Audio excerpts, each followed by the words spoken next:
Is that actually your cat, or is that just Oh, a hey, sound? hey, hey, hey, Coffee! You can't be saying that. That's a little bit too far. What the hell did you just say to me? Wow, sounds like he just called you a slur. No. All right, you don't need to bring my dad into this, okay? Okay. Is your dad still All right.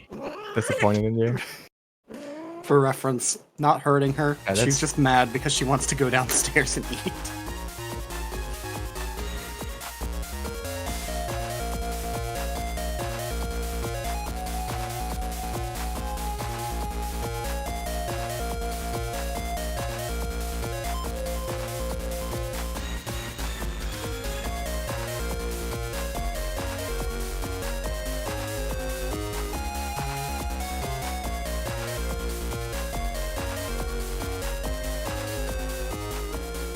I hate this place. I'm gonna take these kids' smiles. Laha.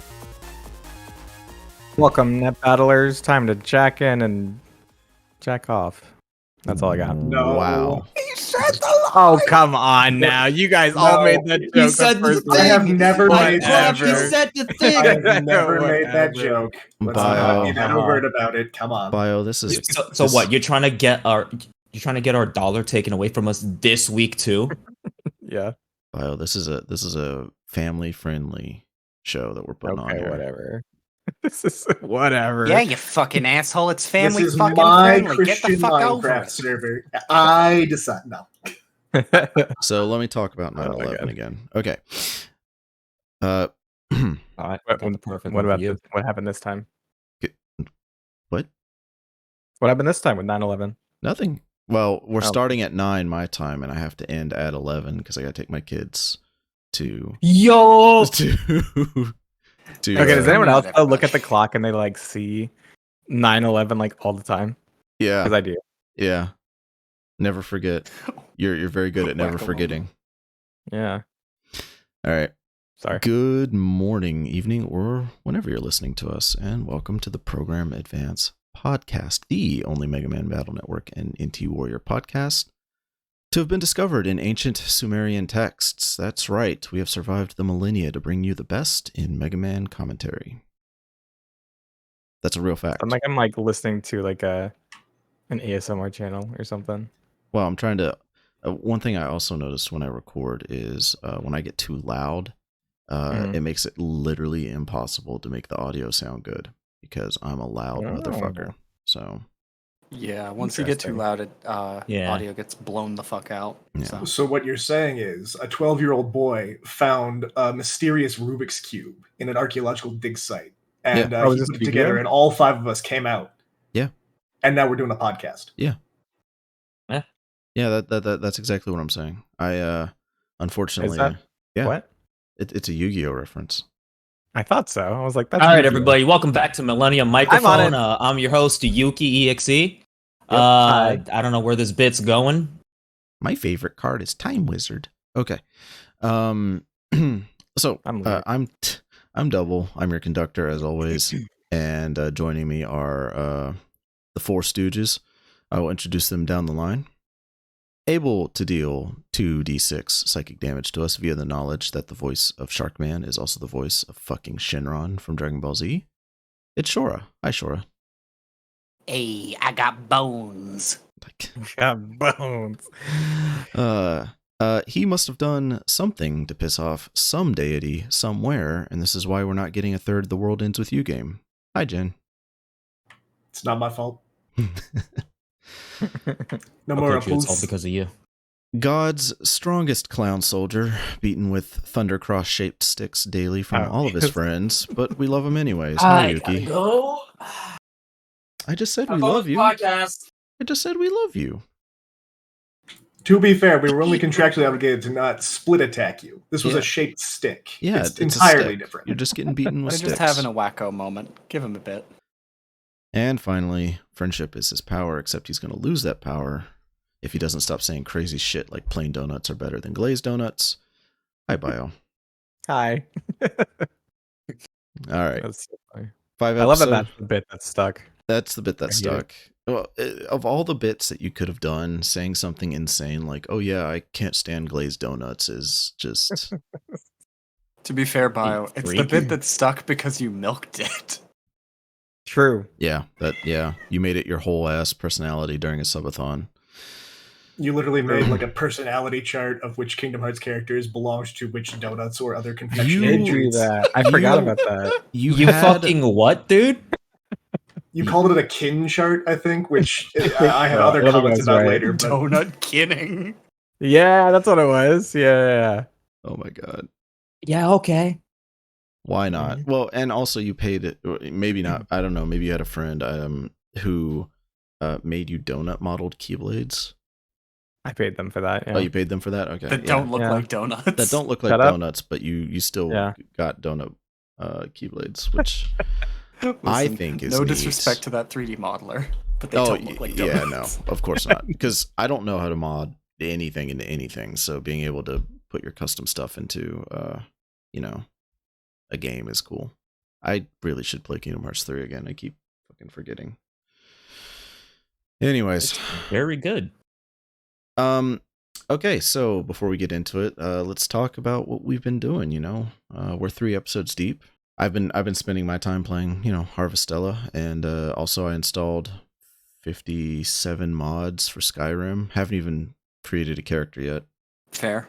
Yeah, I Just how it goes. I don't know if I'm going to get to it, but because Final Fantasy 16 comes out soon. But I'm so fucking excited.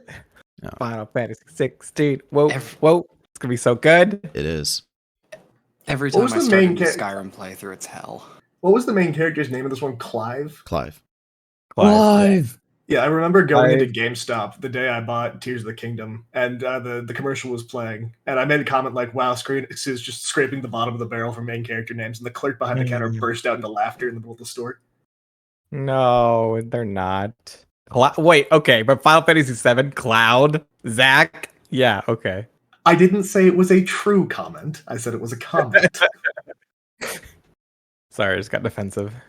It's fine. I like to fight too. Yeah, Tears So of the Kingdom has consumed my life. Sad. I have Breath of the Wild. A friend loaned it to me, and I still haven't gotten around to playing it. Like those games aren't my cup of tea. They look interesting. It's funny to see what people come up with. Somebody literally came up with an Armored Core mech, like a functioning one. Yeah, You see the I one saw where that. it's like a flying ship Yeah, like a gunship. Yeah. and it drops us like a mini turret. My favorite one that I've seen I so saw far. someone make I think they made like a Metal Gear, and then the next post right below it, someone made a really bad looking wooden dog, and you can ride it around. It's cooler. I I've think- seen that. It's great. I think my I don't know what favorite. you guys have been doing. I beat the Good game duality, already. man. Yeah? Did you go straight to the boss? No, I didn't do that. I did do all the main quests, or at least most of them, to the point See, where that's me. Yeah, I Yeah. do the same thing. I'm like, this is a objective based activity that I'm doing. Let me go do the Right. objective. So I will say literally one thing for anybody who hasn't finished yet. Do not collect all the memories first. It spoils the entire plot of the game if you don't want to know it early. Because I mean- collected all the memories first, and then I just knew everything I had to do after that. Yeah, Hmm.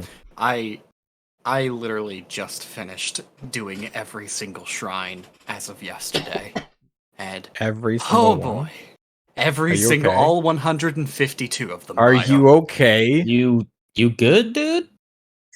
I haven't 3 even, wheels of stamina, 40 maximum hearts. I hadn't even done Gerudo or the Goron yet, and I did Oh every my single shrine. Oh my god. That's Yeah. really going to help you for the final boss in more ways than one. Oh yeah, oh fucking yeah. Well, I've been playing. But I did the fire temple today, and that shit took me all of 5 seconds flat because you make a flying machine and you can just skip 90% of Yeah, the I puzzles. noticed that. I was kind of sad. Oh, so you don't respect the game content? Is that what I'm I saying? did not respect it in that No, okay. instance. No. All right. I feel like that's what I've heard is like the dungeon design is really not fantastic. It's They've okay. tried The- to go ahead. The water temple and the air temple were fine. It's just that with the fire temple for the Goron dude, they don't enclose it where they should be, like making barriers and stuff. So you just make a flying machine, you bust through some stuff, and you're done.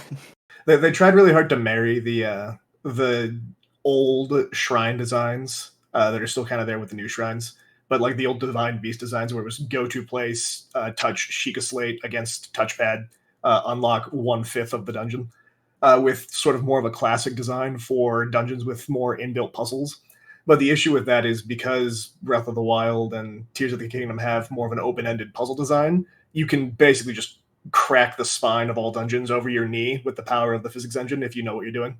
And I guarantee you that's like that was left in by design, because while they were testing it and going through it, I promise you that some of the developers were just like, fuck it, I'll just make a flying machine. And they felt that absolutely. leaving the choice of that up to the player is what they would rather have than forcing you into an enclosed space and saying, okay, now you have to, we gave you these cool toys, now we're going to take them away because it's dungeon time, you know? Yeah, as long as the players enjoying themselves, who gives a shit? Right. Yeah. Right. And like the fact that they let you climb at all when you couldn't do that necessarily before in Divine Beast, but you can in the modern temples for this game. 100% confirmation that they don't care as far as like how you solve the puzzles. Yeah. I will say, having done all 152 shrines, there are so many of them that they just decided to say fuck it with and do nothing. Because there's a lot of shrines that are just, it's hidden in a cave somewhere. Go find the cave, get through the cave, congrats, you've beaten the shrine. And I intently dislike those. Really desperately dislike those. I feel like when you shove like 3,000 collectibles into something, you have to start getting lazy. Those and the ones where it's just go find this crystal and bring it back to the shrine are the most boring fucking things I've ever seen, because you get really good puzzles with the other shrines that are genuinely fun to fucking do and figure out various ways of completing. And then you get the really cool survival shrines where it's like, we've taken all of your items away. Here's a stick, a shield, a bow, and an arrow. Figure it out. Okay, can I talk a little bit about my favorite shrine, like that I've done so far? Yeah, sure. It might be a little spoilery, but they give you a bunch of little buddies, and they say they will fight for you. That's the entire shrine. It's the Roomba shrine. Parents go kill things for you, and I love it. That is one of my favorites, despite having killed me like 10 times. The Roomba shrine is so fucking funny. The Roomba shrine. That's because that's what they are. Ru, like R-U-H, and then ba, or Roomba, like two different words, so they could make it sound like whatever the dialect was there. And it was just the Roomba shrine. But enough Tears of the Kingdom. I believe we do need to cover as Welcome much as back it might to be the Tears of the Kingdom cast. So we've all been playing Is Battle Zelda Network in that shit some that way. died a decade ago? Oh, don't say that. Maybe they'll make a new one. Well, we got new figures, right? We did get new figures. Yes, they that are looks releasing. cool. God, I hope I get the money for that. They are releasing the Heat Guts figure, which I put in my notes that it sucks and fucks. It looks really good. I was like, I thought it looked cool. And I'm hoping desperately that they come out with a bug style figure, because oh my god, yes, I love style. bug style. I It's love so good looking. I love like main characters that just like get a little fucked up. Like it's such a cool trope. Get a little fucked up and evil. Well, everybody has it's their so baggage. great. Sometimes it comes out. Sometimes it's helpful. Sometimes it's not. Like That I could was be your not angle or interested your in. I was not interested in the like Spider-Man Activision whatever game, but the new one when they showed off Symbiote Spider-Man, I was like, "Yep, I need that. I'm gonna play that." Yeah, I'm probably gonna end up Tapping playing into that as a his result. fucking Sasuke voice is gonna be cool as shit. Yeah, I know, right? I was like, "That's Sasuke." I'm rewatching Naruto right now. The second he funny started meme. yelling, he's like, Sasuke, that's it. Tap Yep. into that, baby. Just yell out Naruto really loud and I'm good. I'll I clap saw like a the meme seal. where it was him beating up Craven's. I'll call them Craven's goons because that's the word that comes to mind. It's like he's never gonna regret ever coming to New York, and then like fading in like upper opacity is just a face of Matt Pat, and I just hear it immediately. I'm like, no, not you, no, Spider-Man. Yeah, I know exactly which one you're talking about. You need someone needs to make like the Itachi like choke out meme. We need that for Spider-Man. Oh god. I know what you're So talking judging about. by this conversation, we all like video games here, right? Maybe. Yeah. You know what a really good Yeah. video game is? Harvestella? I don't know. I think Mega Elect Man? Man stole it. You think Electman stole our first darn it. Wow, good one. Okay, Yeah, it was only like level 5 security, so it was pretty easy to bypass. that's true. All right, well, You can buy your way through level 7 security with- if you're Yai. with that Daddy's credit card. transition, we'll just go right into it because episode 7 is called Game Off for some reason. Because the game turns off. No, I think it's Midnight supposed to be like Duel in the Steal it. sub. I think it's supposed to be like Game On, but Game Off, maybe. I don't know, but anyways, Yuki, take it away. All right, time to be a little bit disappointed with some knowledge of me previously watching the sub. Oh Because boy. we start off with Elecman and Count Zap stealing just doing petty robberies, stealing jewelry, some other stuff.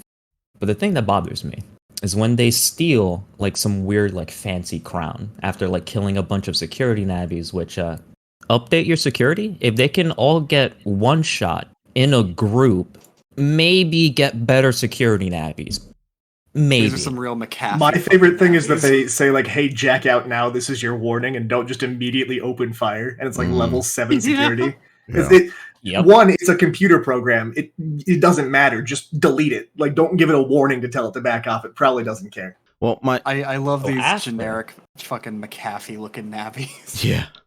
I was gonna say, I Just love. wait till we get to Green Man. Oh yeah. I love that when Count Zap is committing his heinous robberies, he doesn't bring any specialized tools, right, other than his PET. But he does bring his guitar, which he uses to smash open glass cases. And I just gotta say, as somebody that plays guitar, Yeah. fuck, man, what are you doing? Well, my favorite part is that when he smashes open that glass case, he steals Crown Thunder's crown from Star Force.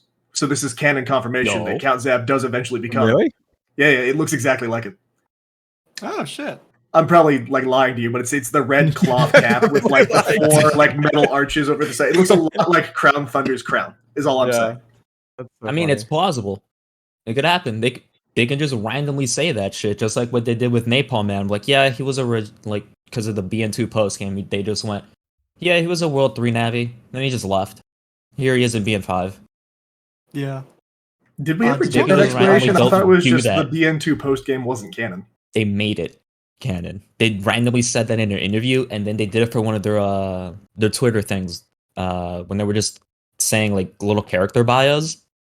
So they just did that for Napalm Man. It just made that weird offhand interview canon. You know, I'm going to need a Gucci to confirm on this. That sounds like something an intern made up just to sound smart, but he didn't actually have an answer. No, make it Gucci. He'll probably just say that never happened. Who are you? Yes. It's true. The same thing he did with the gospel chips when they showed up in a tournament before they got properly released. You didn't see that. Don't worry about it. You didn't see that. Wonderful. So a weird thing that happens after he gets discovered by real lifeguards, right, is he puts on the mask and he in the dub version at least, he starts to fly, which is a little weird. And he flies It was up. his brand new blackface powers. And he- given to him by the Oh, ancient yeah. cat freaking mask. Yeah. What? that's Like it was the Jesus. mask of flight, didn't you know? It's And bionicle. then he immediately yells out, "What? You never seen a man fly before fading away?" Meanwhile, No, in no, the I Japanese version, he puts on the mask and then he starts like being creepy because there's a really like ominous track and it's really good, and then like he actually scares the guards. So And then he starts flying then and he he starts shatters to the glass. flying away while laughing love that part, maniacally, busts through the glass, and then keeps on laughing. And I'm disappointed that the dub removed that because they just replaced the music with really bad techno music and faded out the glass shattering. That was the best part of that scene. Why'd you get rid of it Well, you see, and replace the music if you when they showed that same music in a later episode? if you go here's a 4Kids a look into a 4Kids executive, right? You're watching that and you're going, But if the kids see that you can break glass like that, they may want to go rob stuff. And so we have to pull that out. Can't have that in our family-friendly anime. We can't have kids putting on masks and randomly floating. Exactly. Or seeing if glass really does shatter like that by Yeah. throwing a baseball through a window and then laughing about it, going on Vine. So he flies out the window, and then we cut to Lan. There's a line that Megaman says, or I think Lan says something like, "Yeah, breakfast is the most important meal of the day." And then second breakfast. Followed by second breakfast. And Yeah, in my second notes, breakfast. I put, "Lan, are you from Middle Earth?" Like, Yeah. I hope so. Oh, speaking of, did you guys see that Gollum game? oh god, God, yeah, I don't get me did. Started on I saw the yeah. statue that looks really bad. I've heard nothing about the game. What game? It's bad. It's That's all I It's need to know. real bad. it's probably the worst. character model for Gollum. looks so Think bad. of it almost feels like a scam because they had this like concept art and then didn't even come close to what the concept art was going to be. So They had like all these like options like floating around his head and you were going to like choose the different options, and then the actual screen is like Calibri Dog light shit. so font like on the side beside him with Yeah. like the worst model possible. It's awful. it's so awful. I am an amateur game dev, like I work in Unreal Engine 5. I've made levels. I fucked around because that's what the Gollum game is built in. It's built in Unreal. I think it's in Unreal 5, but it might have been built in Unreal 4. I'm not sure. You can make a You better wouldn't be Gollum able game. to tell. Well, here's the thing. There are some parts of that game where a door just fucking opens. There's no opening animation, right? I can tell you, I personally right now could open Unreal 5. It would take me like 30 minutes to open Unreal 5 because it takes so fucking long to load. But I could open Unreal 5 and program a quick event dispatcher blueprint to put a door opening animation in. It is not that complicated. So what this tells me is that whoever's in charge over there basically just either fucking fired half the staff and said, all right, all of you are working on this with less people, or they said no more extensions, here's your deadline, do what you can, and then we're just gonna write it the fuck off. Because Yeah, it'd be likely. yeah, it is beyond unpolished. If somebody who's been working in Unreal like me for maybe like a year can spot things that you can just real quick whip up in Blueprint, takes no time at all, that they just didn't put in the game, then that tells me there was somebody behind them screaming at them to fucking hurry up, and they just cut corners wherever possible. Mm. But anyways, enough with the Gollum cast. I'm sorry. It's all right. Fine, it leads in because they're waiting for a pre-order for a game online. Oh yeah. Yeah. What's the game called? Did- Yuki? Don't put me on the spot like that, asshole. Well, It was some extremely generic I didn't title. know. Yeah, I didn't. It was follow some since then. really like actually, this is a generic fun, ass name. I don't This remember. this is a fun game. Okay? Maximum Valor. Damn it, Shorah, shut the fuck up. I was gonna No, fuck you. It was called wasn't Maximum Valor in the fucking game. I was Valor. gonna have them make a guess, because then that would have been funny for them to just create the most generic Call of Duty sounding name possible. Because Yeah. that's what Maximum Valor is. It is Maximum the most. Valor, yeah. It just sounds like some generic ass name. Yeah. So they're I waiting. think it was like Maximum Hero in the JP. Something Yusha. I remember hearing. Yeah. It was like, so they're waiting on this generic Call of Duty baby ass game, and one of the selling points that I think Lan says, it might have been Dex, I don't really remember, is the Wait, game, yeah, I remember this one. the game can generate 100 million polygons a second. Wow. That's so Wow. so incredible. Is that not incredible? How many polygons do you think in your average Kingdom Hearts 3 scene is rendered? 20? 20 polygons. Kidding. I want to say someone told me that like the ultimate weapon had like not the ultimate weapon, nano arms, which is like the particle effect keyblade, had like an ungodly amount of polygons for it. Yeah. it used to be that if you made an object with too many polygons, like back in the PlayStation 2 or PlayStation 3 days, then that would really chug performance because the game's trying to render this hyper-realistic barrel or whatever. I can't remember what game that's from, but nowadays you still want to be conservative with your polygons whenever possible when you're creating a model, but we have the power and the technology to render a lot. I don't think we have the power to do 100 million polygons. That's a lot of polygons a second. The metaphor I Easier like to use is to- that software is a gaseous substance. It expands to fit its container. Right. So the bigger the chips that we have, the more either developer laziness or developer ambition is going to find a way to bloat to fit that space. Yeah. Usually it's The laziness bigger- nowadays, which is sad. But I'm not a modeler, so I don't actually know how many polygons are in your average Kingdom Hearts 3. I just feel that 100 million is kind of A lot. a lot. But yeah, so they're waiting in line. I love Electman's design. I know Oh, I'm jumping Electman's ahead a little great. bit. I've always loved his Yeah, design. it's really good. It's so simple, and it's just I always liked him. Yeah, I mean, he's a thunder guy. He's got this big cross on his back. Stop. He likes to split his attacks. He got split in half by Megaman that one time when Megaman attacked him with a sword. Yeah. Yeah. He fought electric with electric, and he actually used the sword right again. So proud of him. Instead of using it like a freaking yo-yo Spear. Spear.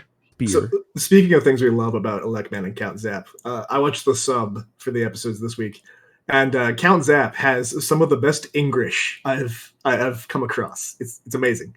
They wanted to tap into like that party rocker mentality for him because he carries his electric guitar everywhere, but he's screaming like "Let's play rock and roll" or "It's a beautiful," or Oh, yeah. "Amazing," Oh, yeah. or "That's right."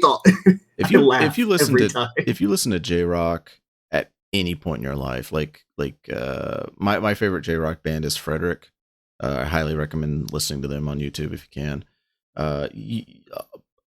Most of their titles have like just English phrases, or they just got phrases thrown into their song. It's so commonplace here in music. So Would you say listening to them makes you body happy? Does it? yes, yes it does.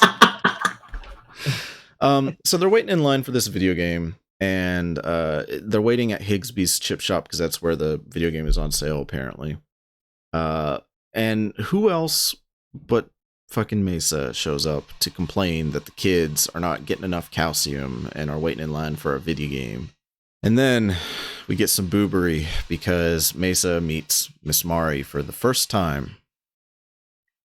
Because Miss Mari is walking past, I think, or something And like it's the that. start of a whole. Yeah. She's there to pre-order the video game. She's Oh, going to yeah, neglect that's her right. lesson plans and play the new video game. She's gonna play the new Call Listen, of Duty. teachers got to have hobbies too. True. Gamer, mean they don't live at the girlfriend, school? gamer, girlfriend. Nope. And then immediately, like Higsby and Mesa starts. I'm going to say they're simping for her, but it's just. Oh, it's yeah. kind of For sad, real. honestly. They start. I'm gonna be real. Mesa does get one line that's They lay it on really so good. It's, It's a good line. Which Go is, ahead, Yuki. Yeah. yeah, I'll get calm when you get gone. Oh, that's not the line I was thinking of, That but was- that is a good line. Yes. So they're fighting over Miss Mari, and Lan says, "Wow, it looks like a heated battle of fish." Battle And fish chips. and chips. That's That's way pretty better good. than what was Actually in the really JP, funny. I honestly. missed that one. I love that. I'm gonna be real honest. This is the point that starts me basically hating every scene Mesa's in. yeah. No, Mesa's great. He's so funny. I like Mesa, Commander but Beef is cool. Mesa is cringe. Yeah, I- Commander Beef, that he's so Basically. mysterious. I like him. He's kind of cool looking. well, now hang on. I don't know. Yeah, I We're kind jumping of wish ahead. he was like in more episodes. Yeah, we've only seen should him for see like him 5 more. seconds so far, but I'm looking forward to learning more about him. So Lan and gang watching the Mesa Higsby boobery, they realize that they didn't even get in line, and the line has grown twice as long now because everybody wants to play new Call of Duty. So they're upset, right? They're mad because now they got to go wait in line. And it turns out that Yai pulls up, and her dad owns the company because of course he does. Owns the company that made Yeah. Maximum Valor. So Now, trivia question for you all. Yeah. What is the name of the company that made Maximum Valor? Yeah, fuck. God damn it. That one I did not pick up. I didn't pick that up I'm either. gonna- I- In the JP, at the I very don't, least. is it not? It's I'm gonna called, guess it's like I'm Ayano. guessing something It's like else. Ayano Tech, right? It's probably Ayano. Ayano Tech in the dub, but in the JP, it's Gabcom. Gabcom? Yeah. God. That's Ah. good. I love toying around Oh my fucking God. copyright, Charlie. It's great. That's good. Well, I mean, Mega Man's a Capcom title. It's an anime about a Capcom anime or a video game. I'm sure they could, put themselves in however they'd like. That's true. Hey, Okay. still not as great as what fucking Dot Hack does with the internet being run by CyberConnect 2. Yeah, I was about That's to bring amazing. that up. Yeah, CyberConnect 2 is literally the forefront of technology in the Dot Hack universe.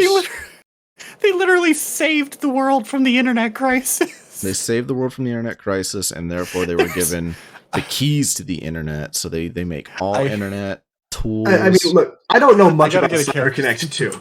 I do know that they made Naruto a lot more enjoyable in Ultimate Ninja Storm, where all the fights have like unique cutscenes that were not in the anime or the manga, and they look a lot better. So personally, I think they should own the internet.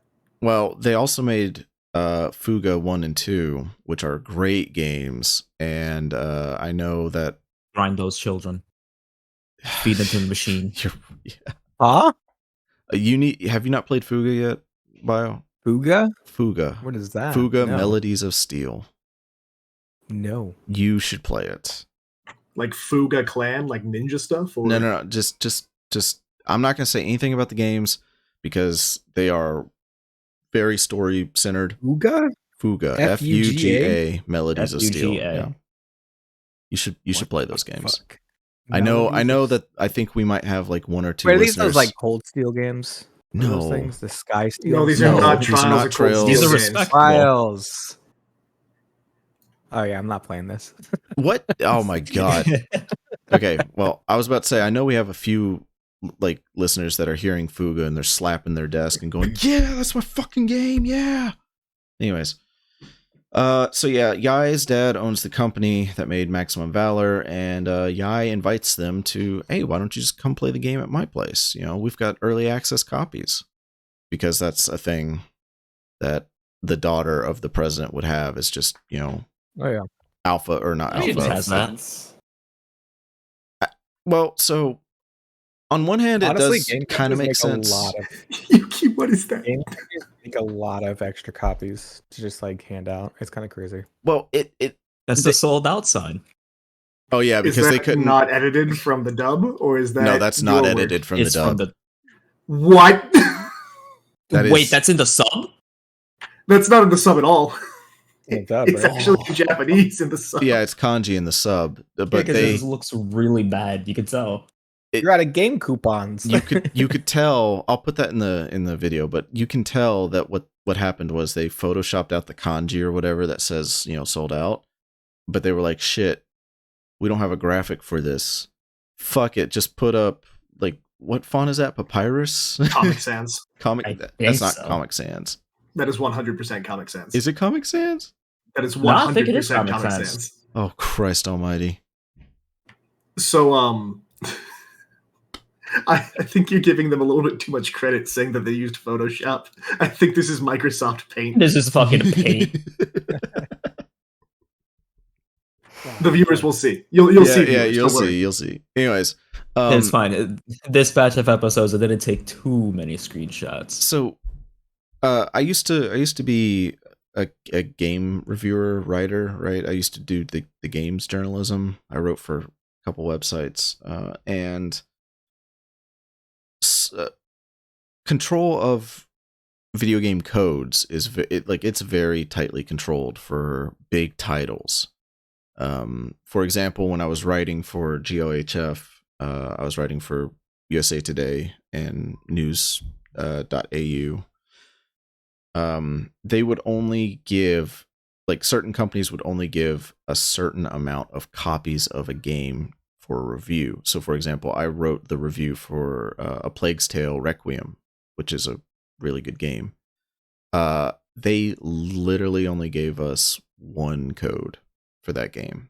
Now, that's a pretty big game, but it is single player, not multiplayer. The maps are kind of like they're all levels. They're not like open world maps or whatever. So that was fine. But imagine a studio or whatever getting Elden Ring, right? And getting maybe like 2 codes. Do you know how big fucking Elden Ring or games like Elden Ring is? Like, there's no way to be able to cover all of that within a certain amount. And also some studios only got it like 3, or some publications only got it 3 days in advance. So, you know, they had to try and beat Elden Ring in 3 days. That was stupid. Yeah. But no, So, I don't know. I feel like yeah, they tighten like how many they distribute to each place, but like I feel like it's pretty easy to get a game code. well, it is So easy weird- to get a game code, but what I'm saying is the daughter of a company president is not going to get that. You don't think so? I You don't don't think think so. like I what? I what- think Yeah, think he's that daddy's little says girl, that, hey, maybe. you're It's like fired if you Xbox. don't get me this game, and then whoever Xbox, is in charge of yeah. distribution just bucks up and says, "Okay." Does Phil Spencer Yeah. have kids? so God, I hope not. so weird thing. His wife. I think the version of the episode I was watching must have been like done by a weird scan group or something, because that sold out sign was entirely different in my version of it. I had to go back and grab a quick fucking screenshot of it, but yeah, this is what it looked like in my viewing. That's also going on screen right now. I gotta get out. I gotta get out. Oh my God. Shout outs to KZ. That's great. All right. Enough fucking around. So yeah, that's going on, and meanwhile we cut back to W3 where we get our daily chaos check-in from Dr. Wily. But he's talking to Count Zap, and he's like, you know, Count Zap, you kind of suck ass. Like, what are your plans? What are you going to do with all this, like, minor thievery?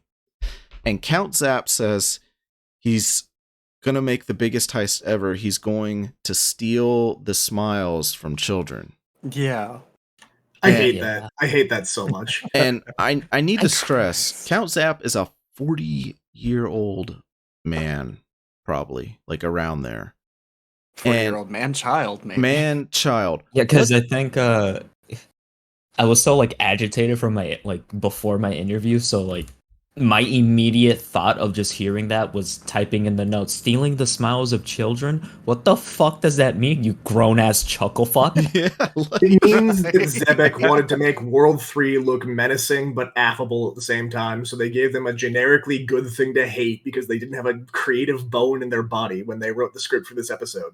So we've dumbed down World 3 and Count Zap at the same time, and honestly, it's stupid, and it's one of the thousand reasons I can pull on my head why I hate Zebek. I was gonna say, like, on one hand, that's really fucking childish, right? You're a grown-ass man, and you're saying shit like, oh, I'm gonna steal smiles from children. But then you think about it, right? How many people, like, log into, I don't know, fucking Fall Guys or whatever, with the express purpose of just, or Among Us, with the express purpose of just ruining children's days. Well, I don't Yeah, think they do it to that's- ruin that's children's. fair. I don't think that's the core motivation. I think it's just I want to be good at Fall Guys and mess No. with people. No, I have seen I mean, that's TikToks. definitely the core motivation. there for are some some people. Okay, people that's that your are just, problem. I'm You're gonna be looking a on piece- TikTok. Griefing in Minecraft will probably be a better like Yeah, okay, griefing. example. I'm gonna set fire to your house. Yeah. Or set up like 40 TNTs. But Yeah, even, that's fun. even at that point, I don't think it's a mid-40s guy logging into Fall Guys or a Minecraft server just to mess with people. And I think at that point, if it was like a 27, 28-year-old dude who just wanted to mess with kids because he hated, I don't know, himself, that's more like an aspect hate of myself. self-hatred than a hatred of children. I think you do that when you hate yourself and you want others to suffer because you're suffering. I don't think you do that because you hate kids. Well, like, there is a marked difference. Like, when my kids and I play Smash, I'm not 40 years old, obviously. I'm only 32. But when I play Smash Brothers with my kids, Is your motivation to take their smiles away? no, my motivation is for them to have fun. So when we're playing, I'll purposely let myself get hit by their mashing the smash button or whatever, because, you know, it's fun. It's fun to win, and they're children. But then occasionally my daughter will say something like, "Wow, Dad, you suck at the game," and then I'll be like, "Oh, okay," and then I ruin them. Yeah, no.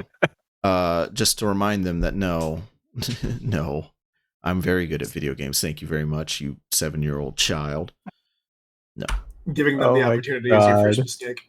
But I'm a father. Like, that's part of being a dad. They got lessons they got to learn sometimes. I'm not doing that. You let them feel good, and then you have to humble them. Yeah, sometimes you got to humble them. You will do that. I promise you, Bio. It will happen at some point. But I'm not gonna go to the playground and pick like random 8-year-old children or whatever and start like kicking over their sandcastle or whatever and saying like an Adam Sandler comedy film. No. I would definitely do that though. What the fuck is wrong with you? Jesus Christ! We're not his kids. Double. Oh my god. So after that scene, we cut to Sal, the operator of Woodman, and protector of nature, as she's going, on a walk, and she finds Miyu, who apparently spends her off time doing tarot readings underneath the train tracks in a tunnel. With a standard deck of playing cards. I was about to say but it's not tarot. It's fucking. She's literally flipping over. She's playing solitaire, is what she's doing. I wonder how many people she's successfully swindled. This 9 of clubs. We'll see later on what her real business is, actually, and I'm going to make commentary on it, but we'll get there. Yeah, and then we cut to Lan and the gang finally meeting up at Yai's expensive mansion, eating dinner with Yai's very wealthy father. He's like, "You can play this. Yeah, you guys can come over and play this at 12 a.m." And there's a 4-string quartet playing as they're eating in the background. They eat like fucking pigs, first of all, but yeah. There's a really good bit with the whole like table. Oh yeah. Yeah, because I think it's something along the lines of, "Man, I'm really glad Yai has more friends." What was that? "I'm really glad Yai has more friends." Yeah, and the they giant zoom out and show like the table's really like good. really really long. I'm pretty sure that wasn't in the subs. Like that would Probably be a good not. change. That's a good change. But then the dad, Yai's like, "Okay, let's go play the game," and the dad's like, "I don't know about that." He's like, I don't know about that, my little Yeister. Yeah, I wrote that down. I was like, "Oh, muffin." Oof. Yeah, he called her that, and I was like, "Did you just call your daughter a slur?" Yeah. Why is that your Immediately in frame 1? Don't call me that. Yeah, don't call me that. Oh, and he's also drinking the strawberry wine from the other episode. Yes. The strawberry milk, actually. Yeah, sorry, Delicious. get it right. My bad. But he takes them to where they're storing the game, because apparently they just store the game on private property. In arcade cabinets. As opposed In to putting arcade it in a public cabinets. park. Well, okay, let me clarify. They store it at the home of somebody and not on, business servers at a company somewhere. They literally just take them to the basement of the mansion and says, "Yeah, here's some arcade cabinets." But these arcade cabinets are blocked by level 9 and level 10 security. See, I thought those were like servers. Or just like server boxes. I didn't think they were arcade cabinets. They look like arcade cabinets. They look like arcade cabinets. Yeah. That's what a lot of servers look like, believe it or not. No. I'll go back and double check. But Okay. I've never seen a server that looks like a Mortal Kombat cabinet. What? Okay, so yeah, but they can't play until midnight. Got to do a midnight launch on private property for some reason, so they can't play it yet. So they go back to the treehouse and they are literally watching the clock tick down to midnight. Which You think it's already pre-installed, pre-downloaded? Because they're not even like sitting there. Yeah, I'd assume so. They're not even like. Yeah, I would assume so. They're just watching the clock, which I admit I've done personally. I don't know about you. Like when Resident Evil 4 remake was coming out, I literally at 11:30, I just sat down and I started watching my clock. It's like, okay, just I did that for FF7R. Yeah, I was about to say, I think the last time I waited for a countdown of a game was Kingdom Hearts 3. Same. Wow, I was shocked. See, Wait, why? What? Oh, that's sarcasm. That was sarcasm. So I always buy physical, so I never have the countdown moment, right? And I don't go to launch parties or anything. And usually when a game is big, I just wake up and I walk into the nearest GameStop, like, 11, 12 o'clock the next day, and there's like 75 copies sitting on the shelf. Like, hey, I want one of those. I've never had trouble getting a game, and I don't see the point of digital if I can own physical. So, Well, I I own don't do the all countdown physical thing. Fair. because if I have, I mean, I own all digital because if I have physical, my kids will snap those discs in half. yeah, Extremely like I'm away I from the children. Yeah, that's fair. I have physical and digital because I don't really care. Like I just buy it and like I try to get physical whenever possible, but a lot of games like so. For example, I'm really excited for Alan Wake 2 that's coming out this October. That game is digital only. It's I think you wanted to play that with me. Right? I did. Yes, you should play Alan Wake 1. Like schedule a time. I'm gonna next time my family go out of town, I'm gonna stream Alan Wake 1, and I want you there. I want you there co-hosting, or I want you to play it and let me, because it is such a good game. It's not even a scary game, really. It's a thriller. It's a thriller, not a horror game. I like scary games. Oh well, it's kind of scary sometimes. Anyways, we're getting way off Bro, topic. we've been on this episode for like 40 minutes. Fuck. We should probably let's wrap up. Okay, so wrap up. Blackman shows up and he's like, "Bam! I hate this place. I'm gonna take these kids' smiles." Haha. And then cool. Tuxedo Mask appears. It goes, "Not today," and then Yeah. dances him with roses. I love that. So Dude, cool. Count Zap is so mean. He busted all of the like street lights outside. What a dick. That's just, he's not even really hacking. He's just destroying everything he can. He's frying the main, like, he's not doing anything hacking. He calls it hacking. Here's my It's question. stupid. How does Yai have, like, Life Aura and Hero Sword? Like, really expensive, really powerful battle chips, right? Because she's rich. Right. Okay, she's rich. How does she have that? And they can't afford security goons that don't just get one shot by one net Navi. Like Because you would all think, the HP memories in the entire game have already been taken by Lamb. I was gonna say you would think you would give your security goons. That was pretty good, yeah. You could give your security goons Life Aura and Hero Sword, and all of a sudden Count Zap can't do anything against them. No, they have the So mentality you see, that, like, the way they they're- fixed that is so Dex's ass is on fire for no reason. Oh yeah. Yeah, Electman now has the psychic ability to set Dex's butt on fire. He's grown too powerful. We need to stop him now. Electman comes in, Megaman's about to lose, and then all of a sudden Woodman comes in, and Woodman sounds like a Renaissance Fair volunteer. He shares a voice actor with Number Man. There's your fun fact. Woof. Really? Yep. It's Double D? Yep. Damn. Oh, Look at Wait, that no, I'm range. sorry. Not Number Man. Not Number. Oh, Higgs. okay. Oh, Higsby, okay. Okay. That's some pretty good range. Wow. Yeah, I wouldn't have guessed. But then Mega Man, I don't understand how this works, but Mega Man wins the fight against Elecman with Elec Sword? How the I think what they were Yeah. trying to do is the Elec Sword was absorbing Elecman's electricity so that Mega Man wouldn't get hurt by it, but it's not explained well That's at all. that's part 1 of 2 here. The follow-up is that Electman's been using lightning to heal this entire time, so getting hit by what is at least partially his own electrical energy should not do any damage to Electman. Yeah. Yeah, it wasn't really well explained, but whatever. He beats Elecman, and then the gang find the operator of Woodman, who is Black Rose. Some mysterious new character named Black Rose. I wonder if they'll have any plot relevance later. Maybe, but Yeah, Yeah, all I probably do his know, job again. all I know is love I them in heard 5Ds. all I heard was Black Rose, and I'm like, ooh, .hack podcasts, let's go. that too, goddamn. And then finally, we cut back next day. Game's released. Line is still long. Mesa comes up. Land's like, oh, you should. What was it? You should talk to Miss Mari, or you should play a video game, something like that. You should stop talking to us because Higsby's distracting Miss Mari right Oh now. yeah. And then Mesa So runs what? over to stop Higsby and then realizes Miss Mari's not there. And then he's chasing Lan with a bike like he's going to beat him he to just death with it. picks up his bike and starts chasing Lan, and all I wrote was, "Yeah, kill him, kill him." It is that. Well, so there's 2 lines I want to call to before we jump to the next episode.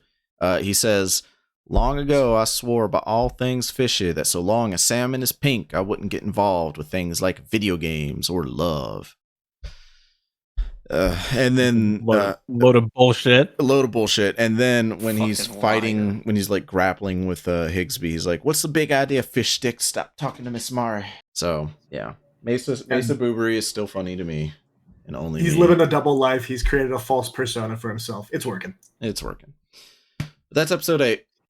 Or sorry, episode 7. My bad. Episode 8 is This is the one where Revenge Megaman Fireman. Blister Me Bagpipes Part 2. Oh, the dubbed title is called Torchman's Revenge. So go ahead, Jen, take it away. Yeah, sure. I'm gonna try to speed run here as fast as possible. I know we're already like an hour in. Lol.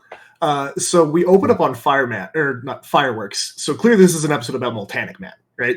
But Yeah. Psych Let's is do actually, it, Multanic Man. it's actually Match watching a documentary about the different kinds of fire across the world. And I think it's like the title's actually The World, the Fire Over There, and the Fire Here. In Japanese, it's like volcanoes and it's fireworks and it's the sun. And he's like, nothing's burning. I'm going through my quarter life crisis because a child beat me up. Yeah, I love that this I is what love he does that. in his spare time. my Shit. note here was Mr. Match disassociating while watching a live stream of fireworks is some real combat zone PTSD shit. What wars have you been in, Mr. Match? I took it as more like he enjoys fire and things that burn. He's a pyromaniac, but watching things that burn no longer give him joy because he's lost to a child. So to rekindle his dying flame in his heart, he needs to go beat up that child. So he swears on his life to attract Megaman's attention and then beat him up. And then he sends Fireman all throughout the net. And he's doing things like overheating ovens in bakeries. He's boiling soft drinks inside company refrigerators. And then the important part of the first half of his antics, he gets into a hair salon. And the standing hair dryers overheat, which commits the unforgivable act of making Meilu's hair all curly. So before Gives her a fucking perm. gives her a fucking perm. Before we get into that. So in the dub, when he's watching the footage announcer or whatever says, the sun burns at nearly 6,000 degrees. Celsius. No. The sun burns at nearly 6,000 degrees Kelvin. They forgot the word Kelvin, and that's a very important word to put.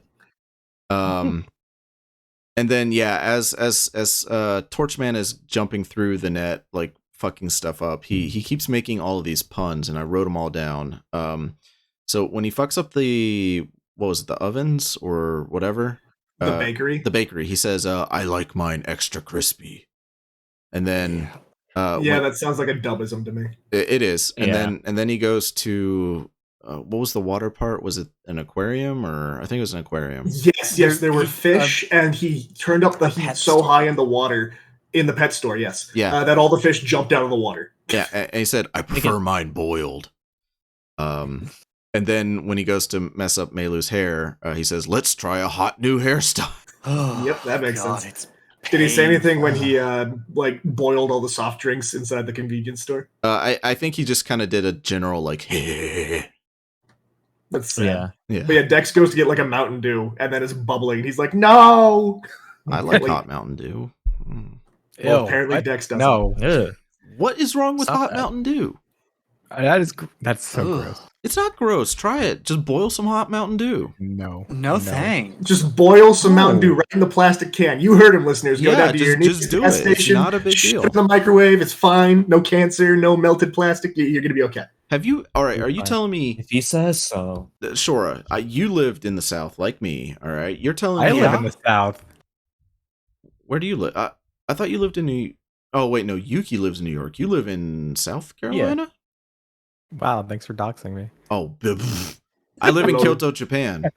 Anyways, so you're telling me, Bio and Shorah, you've never like left a closed, sealed Mountain Dew or whatever in your car one day, and then went, "Oh crap, I have. forgot it," and then you go and get it, and you just crack it open and drink it. It tastes good. I drink it anyways. I'm I've- not like, oh, my favorite. I'm gonna go leave this here. Well, okay. I've I've drunk hot Mountain Dew before that I accidentally left in the car for a little bit too long and immediately went, get it the fuck away from me because A, Mountain Dew is dog shit. Fuck you, Unless it's first like of all. basic Mountain Dew is dog shit. When I was in Boy Scouts, we would get like the bargain brand, like convenience store white label sodas for our camping trips. And there was a time where the kids, including myself, would like roast the can that was already opened over the open fire and then let it cool for a little bit and drink boiled soda. Okay, that's like literally boiled soda. okay. That's a little much. Okay, that I was doing a bit, but okay. Get wrecked. I win. Fuck. Anyways. But anyway, moving forward, Melu shows up to school the next day wearing a hat that makes her head look like a plant. And honestly, I think this makes her look worse than her hairdo does, but she's self-conscious, so I suppose she's making that sacrifice. Yeah, her hairdo was fine. And surprisingly, Dex is the one with the good sense here. I know in your notes, Double, you wrote that for some reason Dex laughs harder when he pinches himself, but I think he's trying to stop himself from laughing when Lan and Melu, or when Lan and Dex are laughing. Yeah, He's have himself focus on the pain instead of laughing. Oh. So Dex is doing like the right thing here, and you know, trying not to laugh because obviously it's rude to laugh. But then Melu decides to go full Carrie Underwood in the situation and just delete all of Lan's homework for the day. Yeah, justified. It's like carve my name into the side of his pretty little souped up 4-wheel drive. Like overreact. That's justified. So yeah, so we kind of skipped over it, but Melu shows up to school. She's very self-conscious about her hair. Immediately, Lan notices something's wrong, rips the hat off, and starts laughing openly in her face about her hair. And folks, don't do that. Don't do that to anybody, man. Lan's a little turd. He's 11 years old. Yeah. He's an example. Damn. And yeah, Melu deletes his homework as punishment. Dex is laughing too, but yeah, I didn't think about that. I just saw him pinch his ass, and I'm like, what the hell are you doing, dude? But he's doing it to lower his laughing, which is why I guess Melu isn't as mad at Dex as she is. Yeah, like even before he walks up and he looks at Melu and he starts laughing, and then he like closes his eyes so he doesn't have to look at it. It's like, Lan, we shouldn't laugh at her. And then he looks back and he starts laughing again. Lan shit for it. He's the only one actively trying to not laugh and trying to be respectful, so I guess he gets a pass, but also, like, fuck you, Melu. Don't delete someone's fucking homework. And fuck you, Lan. Have backups. Yeah. Well, I was about to say Melu should just release Lan's browser history instead. Yikes. It's over. It's over. Top 20 battling chips for net battling at night. No, not the night battles. Imagine living in a world where you have a net navi, just a sentient being who knows your every fucking move on the internet and having to explain your fucking browsing history. Who was created by the government specifically to spy on you and report all your browsing activity to every government official that matters. Imagine having your stillborn brother as your net navi. And what? Oh my god! Holy shit! Holy shit! He's a wizard. He's a sorcerer. He's a necromancer. Bro. This is my Battle Network conspiracy theory. I'll share with all of you off stream. But effectively, Battle Network is a socialist cyber dystopia that you do not want to live in. Yeah. Well, yeah, but I mean, if your dead brother is your net navi, or I know it's not that case in the anime, but in the games, and you're sitting there like, Mega Man, pull up Pornhub.com or something like. Bro, he's a kid. He's 12. Though to be entirely fair, that's not far off from the average age kids first get exposed to that sort of thing just because they have smartphones. Right. It's a Mega Man, search big titty goth GF. No, Lan. Lan, I really think that your tastes are getting a little basic. Maybe you should mix it up. I need my daily dose of Hex Maniac, Mega Man. Stop asking questions. Too bad. We're moving on. God, so, Lan's homework's been deleted. The Navis come in, and they sound like the level-headed ones at first. Where like, Lan was wrong to laugh, but Melu was wrong to delete Lan's homework. We should work together to make them, make up. And then Mega Man says, by the way, Roll, did you happen to see anything when the hairdryer went on the fritz? And she's like, no, I didn't see anything. And Mega Man said, well, I should have figured it was pointless to ask. And then she was like, what? And she gets super offended. Everybody misses. Yeah, that was my title for the episode, was just like both Mega Man and Lan being just randomly sexist. Yeah. I don't even know if that's sexist. I think it's just like she would have said something if she saw something. He was saying, there's really no point in asking. It was like it's a misunderstanding. Mega Man Megaman wasn't trying to imply like, oh yeah, cause you're fucking useless. It was literally well, if you didn't notice anything and no one else noticed anything, then fucking why did I even ask? Yeah, and I really think it was just miscommunication in the episode, like Right, really or just is. Lan having no social grace because Well, he's that gonna too, laugh at what yeah. he thinks is funny, Yeah. which it's rude, but it's not like sexist. Because if he laughed at Dex too when his leg got caught by the cat, right? In fact, Melu laughed too. it's just a little goblin. It's on America's Funniest Home Videos, the anime. And you're gonna laugh when something funny happens. It's just what happens. I do like that when the hair dryer thing was mentioned, Mega Man assumed that maybe it's W3, right? Or World 3. And I put in here, Mega Man, just because World 3 is around doesn't necessarily mean that they're responsible for a hair dryer malfunctioning. Right? That's Right, what I was these thinking. are all really minor though it things is that are true. happening too. Yeah. It's true, but it's really minor Yeah. stuff that's happening. It's like, oh no, the soda is too hot. Oh no, the hair dryer was too high. Oh no, the bread burned one time when we baked it. Later on, it gets a little bit more serious, but of course, Roll gets mad at Mega Man and runs off and takes Gutsman because Gutsman's like siding with Roll because he's Gutsman and he's in love with Roll and he's gonna pick her no matter what, Yeah. which is exactly what Roll wants at that point in time. And I immediately take back everything I said about the AI being the adults in the room. So yeah, Torchman keeps going on his little rampage. We got some more puns. He's like, oh yeah, this ought to light your fire again when he reignites something, and he superheats a sauna, a bathhouse. It's not really a sauna. Yeah. He burns Lan's toast, which is another A grievous public crime. bath. And then he sets the He public baths to didn't notice. boiling. He melts the ice cream factory. He melts the entire That's ice cream fucked up. factory. That one was really fucked up. When he overheats the bathhouse, he says, "Now you know how lobsters feel." Like, I'm surprised they kept Writers that are right right. That up. one was pushing Yeah. it. yeah, But- a little bit. Well, it's because their bodies turn red. No, I just mean they were like That's naked it. middle-aged men covering their junk with towels, and I'm surprised 4 kids left that in. Well, I feel because I think that was something that they were just like, shit, we can't replace this with anything. Like, you can't just draw over a bathhouse, right? It's a uniquely Japanese thing. It's not something that you can just draw over like the Comic Sans. You either cut it out and then you're not meeting your timeline, Correct. like your needed time, or you try to fucking do something else and waste money. Yeah, so And they Yeah. ultimately There's just no settled on real just option. writing the English word bathhouse so that people know, okay, this is a public bathhouse.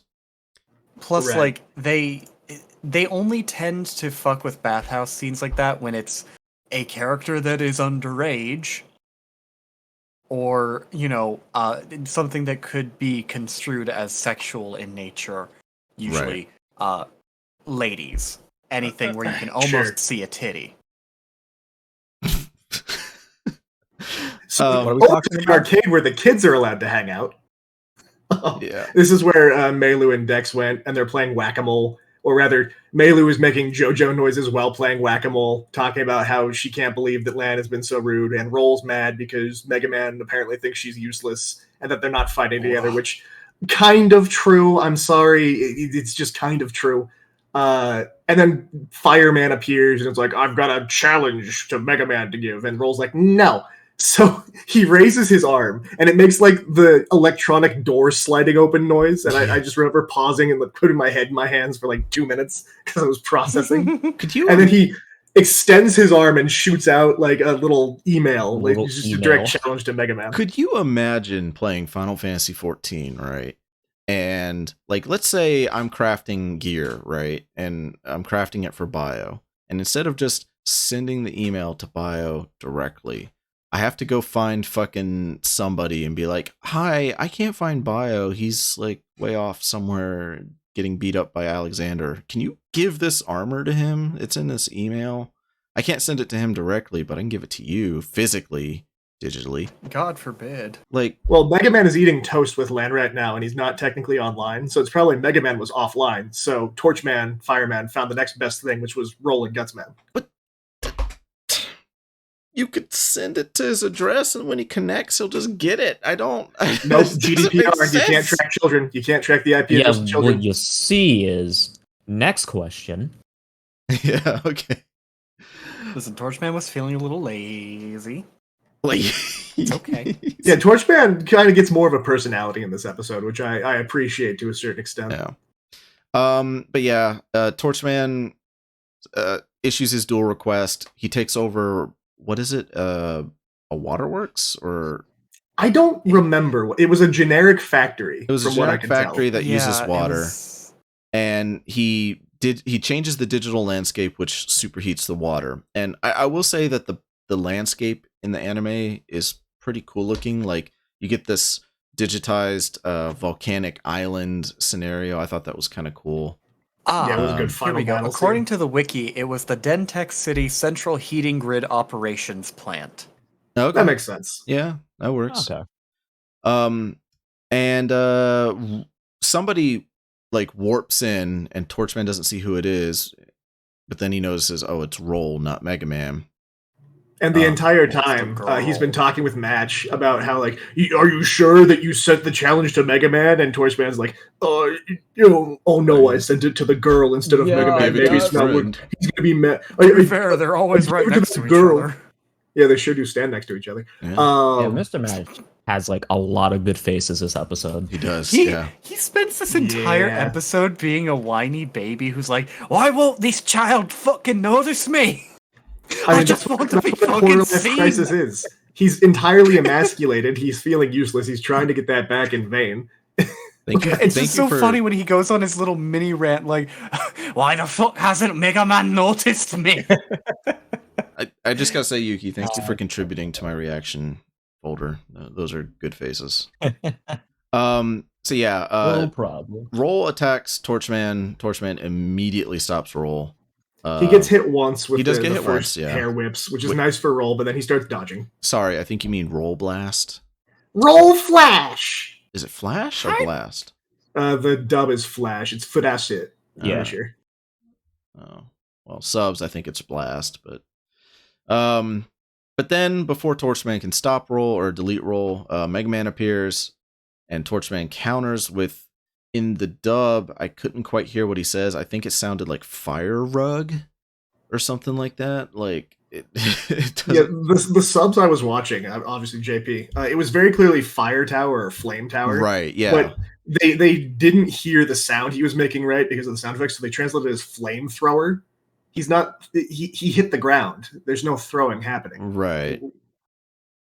So Torchman summons Fire Tower. Roll uses Aqua Tower. They cancel each other out. But Torchman uses Fire Tower again, and Roll's like, but Aqua Tower didn't do anything. It stopped the attack. But okay, they use the Aqua Tower chip. They don't have the chip anymore, right? So they can't stop the next one. But then after that, Torchman uses Red Wave, or whatever the equivalent is. It's just a giant wave of lava.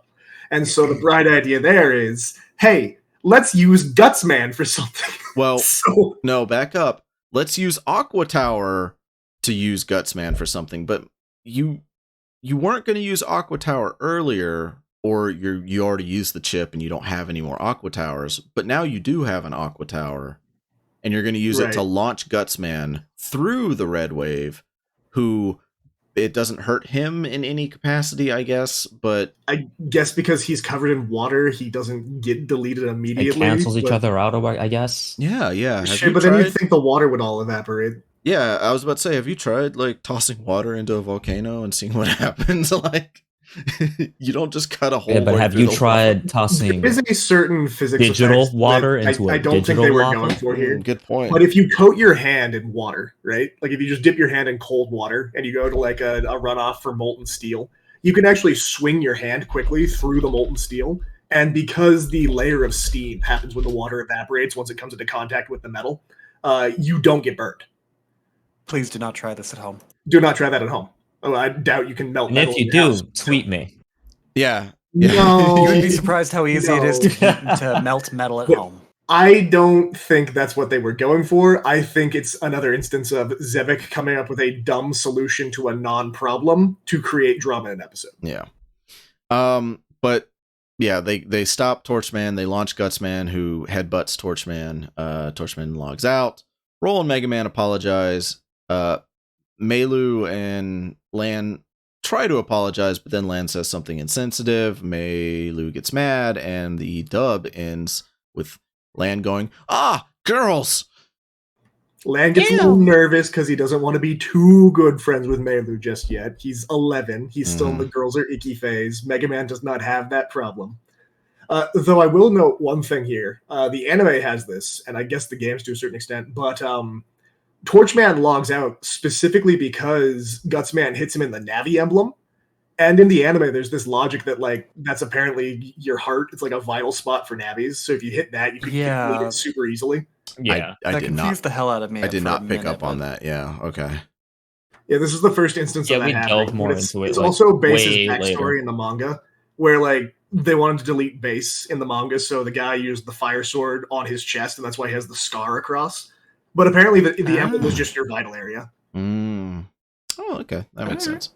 Well, that's episode 8. Thank you, Jen. Episode 9, I believe that's me because somebody took episode 10 but labeled it as mine. So I'm guessing that was you, Bio. Me.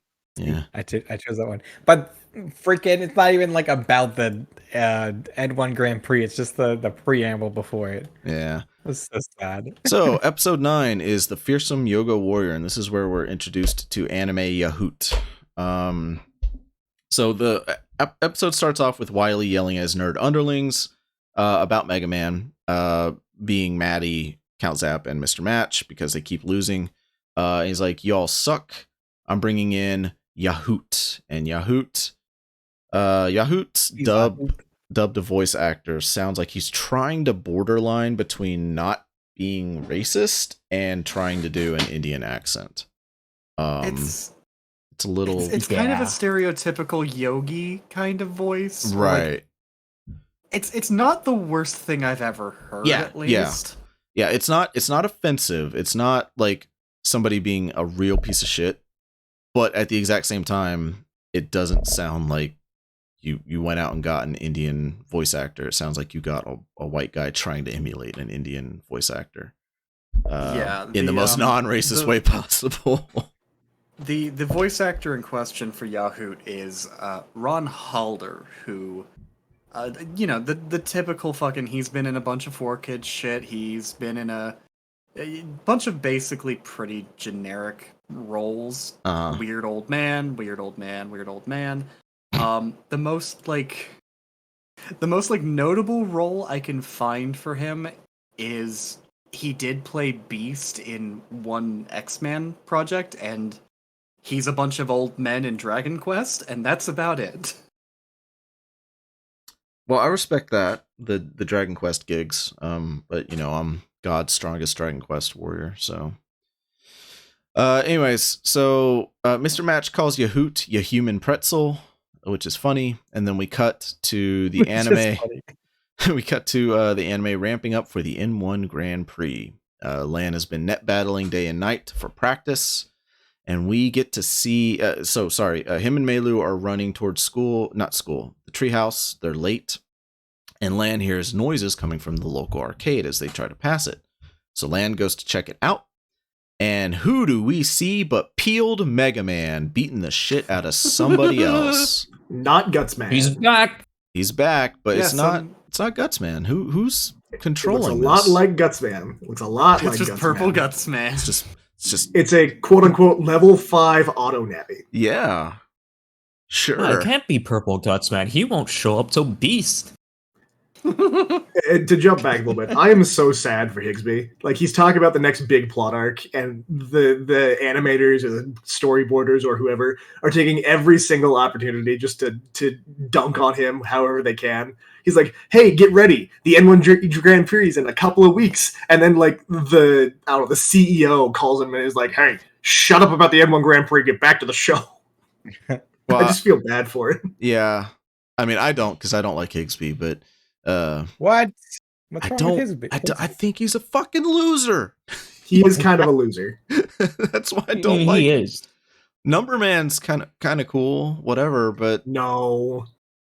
They're like I they're like- likable nerds. Look, that don't know Numberman how to gets a pass socialize. because he's voiced by Double D, and I can just They I can keep brainwash hearing him children say for rare "Oh dear" over battleships and from over World again. 3, Bio. They're not likable. You're not supposed to enjoy He's them. just a little Numberman gets quirky. He's just Numberman a little gets a quirky. Numberman gets a pass from me because I like random variants in my games. The class I played in Final Fantasy XI the most was Corsair. I used to work at a casino. I fucking love random chance. So Numberman's cool to me. It sucks that his operator's a fucking loser. Anyways, so the person operating Peeled Mega Man 2 is none other than Child. Is that how you say it? Child? Good old It's Chod, as far Chod, as Chod. I'm Just concerned. go It's Chod. Chowd if you're trying to pronounce it the French way. I'm going to call him correct way Enzon because that's in cooler. Japanese is supposed to be show. Yeah, sure. So Chod is No. Chod. So Chod is operating Peeled Mega Man, and when he Peeled wins, Mega he Man. creates this big bright flash of light, and then he vanishes like a fucking ghost. And Lan has no idea who that could have been. But they make it. They're on their way to the treehouse, where Yai and Dex are waiting already, and they're getting ready to watch this timed television / YouTube program hosted by who else? Yahoot. He hosts this daily yoga session or whatever that apparently the entire fucking world sees. The entire city of Dintech. He's on Dintech City's like New York, Times Square, like giant screens. He's on the TV. He's on the computer. He's everywhere. And he's doing yoga, and he's talking through all the stances. I didn't write them all down, but they were all kind of lame. They start pretty The only one I generic, like got this was, one's good for your skin, this grasshopper. one's good. Yeah, grasshopper. There was like Your There's grasshopper one makes for your skin there's beautiful. one for your one of your them was grip called strength like or whatever. begging dog. And then there's one to help you peel stickers off of like screens without them tearing at the very end, and I thought that was really funny. Oh, I need that one. Yeah, that one would be useful. Mode. I put in my notes that this guy's basically Mega Man's the Mega Man universe's version of Dr. Oz. But anyway, but that's not even true because at least Yahoot does provide a service, whereas Dr. Oz provides fucking nothing. Ooh, got him. Got him. I mean, how's that any different from Yahoot? yeah, Yahoot's good at yoga. That's Okay. good. Yoga is a service. Yoga's a good thing. Dr. Oz promotes like pills that don't do anything for your body and cost you a lot of money. Okay. So I mean, like, I have no context on either, so I'm not taking a hard stance. that's fair. Dr. Oz is a grifter. I Anyways, see. so the whole world is watching Yahoot do his yoga thing. Just refer to him as Dr. Oz the entire episode. You know what? That works for me. So Dr. Oz is doing yoga, and Mesa is trying to do yoga, but he can't quite do it, and he says, "Got to be an octopus to do this one," because he's all contorted up And like a I gotcha. pretzel. And then thank you, Yukki read my mind. And then everybody's watching the yoga thing when all of a sudden Yahoot's NetNavi comes on. And who is it? It's Magic Man. And Magic Man speaks in rhymes, and it's really annoying. But Magic Man's ability is that he can hypnotize people into animals, apparently. So whatever animal stances they were doing, they pick one at random when they're hypnotized, and all of a sudden they think they're that animal. So Flash Man? So I went to a Renaissance fair once, and there was someone that did this with people, and what, hypnotism? Yeah, it was really interesting. I'm kind of skeptical on hypnotism. I don't doubt that people believe in hypnotism, and I don't doubt that maybe some people who are open to suggestive, like Exactly, yeah, that's what it is. Yeah, that's fine. But true hypnotism in the sense like you just remove all free will from somebody, no, that's not. Yeah, no. But anyways, so Yai and Dex were doing the yoga as well. Yai turns into a cat and Dex turns into a gorilla. And Lan and Melu, who were late because they were on the way, They were not watching, obviously, so they were spared from this hypnotism. Yet when they enter the treehouse, they are immediately attacked by Yai the cat and Dex the gorilla. And the explanation for this hypnotism, according to Megaman, is that he transmitted a high-powered light wave via television signal to hypnotize people. Which, considering that that's literally a plot point from Battle Network 2. Right. Yeah, 2, right? Yeah, 2. No, 3. Oh, You know no, it's it is three. 3. It is 3, yeah. It's Yeah. Flashman from Yeah, it's BN3. Flashman. Until the anime started around Yeah, the time BN3 did, okay. because BN3 had the N1GP. BN3 had Flashman hypnotizing people. A lot of the plot events just come from BN3. Yeah. So that's a great explanation. It doesn't make sense, Mega Man, but cool. And then we cut to scenes of people all around the city being converted into animals, and you get like 3-frame animations of these like NPC guys running like dogs through the street. It looks real bad. like Ruby levels of bad animation. Yo. Yeah.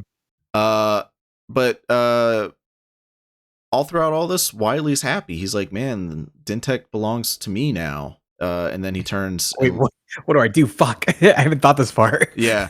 Okay, Plankton. Yeah, and then he turns to his goons, and they're like, all right, well, what next? And it turned out that the World 3 goons, Maddie, Count Zap, and Mr. Match, also all got hypnotized because they're stupid. So Wiley's just like, okay, I win, I guess. All according to plan? Yeah. Yes. We cut back So to I have in my notes go ahead. here Yeah. that this is sort of like a last 2 people on Earth during the zombie apocalypse situation, and that World 3 is actually just a dating service for Lan and Melu at this point. Because that's exactly what we're seeing. We cut back to them, right? Which is, I think you were trying to Yeah. go for. We cut back. Well, first we cut back to the city where we see the other like supporting characters turned into animals, right? So we see Miss Mari, the sloth, who's hanging from a tree, which is a big mood. I would love to just hang from a tree and just sleep all day. We see Miyu, the fortune teller, who turned into a flying squirrel and is literally flying around the city. Yeah. Mood. Which Pretty is impressive. really impressive. That was so fucking... She foresaw Someone took me out herself of it. flying, so she did it. Yeah. Just... She The didn't fact that foresee she's doing herself that- getting hypnotized and then turn off the TV, though. Listen, if you're the going to fact point that out she's every doing it single with a plot hole. completely straight face. Yeah, she's Only doing with it with Mew. a straight Only face. with Mew. If she's doing it with a straight face, she has the Miyu like blank face going on, but she's flying through the air with her cape like a flying squirrel. It's really funny. And making fucking squirrel chittering noises, Oh, yeah. too. Yeah. Mesa turns into an eel, so he's just like wobbling around on the ground, but I guess it's not really new for Mesa. And Lan congratulates him for staying in character, even when he's hypnotized. Yeah. So Lan and Melu decide to jack in to figure out what's going on, so they just run to the nearest restaurant, and it turns into a battleground because that restaurant is infested with animal men, right? I put in my notes, oh no, Lan is about to get 28 days latered. Oh no. But sure enough, before Lan can get torn to shreds, Dex and Yai come in and they save Lan. They start beating up all the other hypnotized people because Melu figured out that the easiest way to recruit animal friends is to give them food. So Yai the cat starts biting people in the ass for some reason, and their payment is raw fish and a banana.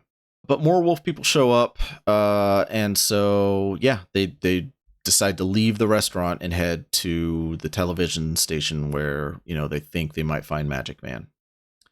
And Dex is as they're leaving, Dex is squaring off with 4 wolves, and so I put in my notes, who would win, a gorilla or 4 wolves? And the answer to that is probably a gorilla. I think Gorilla about the only smash. animal in the animal kingdom that's taking out a gorilla is a grizzly bear. Yeah. I don't think anything in the animal kingdom can take out a grizzly bear. It's just nature's tank. I'm sorry. Yeah, 4 wolves are not enough to take out a Tank. gorilla. Love that. Nature's warrior.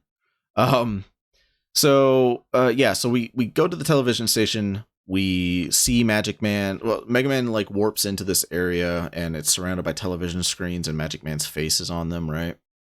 And he starts blasting all the screens, but obviously it's not doing anything. And then Mega Man uses his, he rolls a 20 on perception or whatever, and finds Magic Man and shoots him, and that removes his invisibility. And I put in my notes, oh wow, Magic Man is so cool to look at, but God, I wish he would shut the fuck up, because from this point on, it's nothing but rhymes.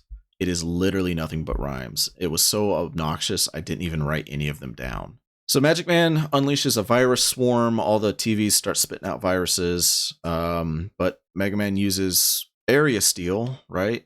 Which allows him to just teleport wherever he wants. Like always. Yeah. And he teleports right in front of Magic Man and tries to kill him with Cyber Sword. But Magic Man catches Cyber Sword with his orb hands. And Mega Man's about to lose yet again. But who comes in to save the day? Proto Man. It's Proto Man. Proto Man comes in. Ooh. They've been so freaking Deflects cool. his magic. So I have like 3 comments I want to make between Elect Man, Magic Man, and Proto Man here. I like how accurate they've been to the actual like abilities of these characters. Just like BN1, when you fight Elect Man, he's healing from hitting himself with electricity, which is nice. Magic Man literally summoning viruses onto the field, also good. I'm glad they found a narrative way to make that make sense. And Proto Man having Reflect is like a big brain move that wouldn't pay off until BN5, but there you go. Yeah. So, my quick comments for this are a little interesting. Since this is the debut of Chod and Proto Man, on the voice actor front, we've got Chod Blaze voiced by, in this season, Bill Switzer, who, if you've never heard that name, there's a reason. He's done very little. He has not been active in the voice acting scene since 2005. And he did very few good roles, aside from this one. On the other hand, however, Scott Perry is actually a huge name voice actor who, Proto Man's voice actor is Sashomaru from fucking Inuyasha. No fucking way! Okay, wow. Yeah. David Kay, Canadian-American voice actor, most well-known for Sashomaru, Max Tennyson from Ben 10, as well as a shitload of the fucking, a shitload of the aliens. Raccoon from Dragon Ball Z's Ocean Dub, Bateau from Ghost in the Shell, and a whole bunch of others. Okay, Bateau is pretty cool. He has most recently been in a shitload of things, including fucking Eternals, the MCU film, where he played the giant celestial Ereshkigal. That's like the only movie from Marvel that I literally watched 10 minutes of and then stopped. I was like, nah, this is fucking boring. I'm not Yeah, that watching one this. tanked I've like heard super it's been hard. bad, so I'd avoided it. Yeah. It's a little rough, but he's also Vandal Savage in Young Justice, so that's awesome. Yeah. There you go. I like that. So Proto Man stops Magic Man, and but here's the thing, right? Yahoot literally could just like leave and keep the city as is, and Wily won. Like that's the thing. They won. The entire city minus Lan and Melu is under their control. Well, under animal instincts. And Chod. But no, Yahoot says, "Oh, Yeah, you have Magic defeated." Man is still alive. And Magic Man's still alive. They fucking won. But he says, "No, Lan, you beat me. I will revert them to normal." And then he just phase shifts through fucking reality somehow, and the day is saved. Mega Man meets Proto Man, and is like, "Wow, that was so cool, thank you." And Proto Man's like, "Yeah, right, whatever, nerd." And then jacks out. The rivalry is born, baby.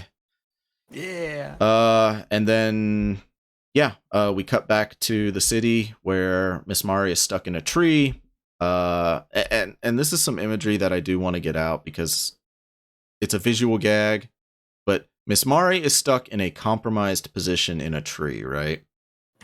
And Masa, she thought she was a sloth. She thought she was a sloth. And Masa is sitting there staring at Miss Mari while stroking this eel that he somehow has. He's trying to get a hold of it and keeps wiggling it out of his grip. Yeah. Yep. Yeah, that's a good visual visual. Reason number 937, I don't like Zebek. And we're just not gonna talk about We're just it. not gonna talk They about know what they were doing. we know what they were Yep. doing. All right, that was episode 9. Episode 10. Tell us about Well- the important plot points in episode 10, Bio. The important plot point? Yeah. What do you mean the important plot point? Well, As I mean, in- obviously, episode 10. Were there any? Yeah, we're 10 episodes Yeah, we deep. gotta There's got to talk be about an the, important It was plot a point. filler. It was Yeah, the we gotta talk about stupidest the one 1 ever. ton Grand Fleet.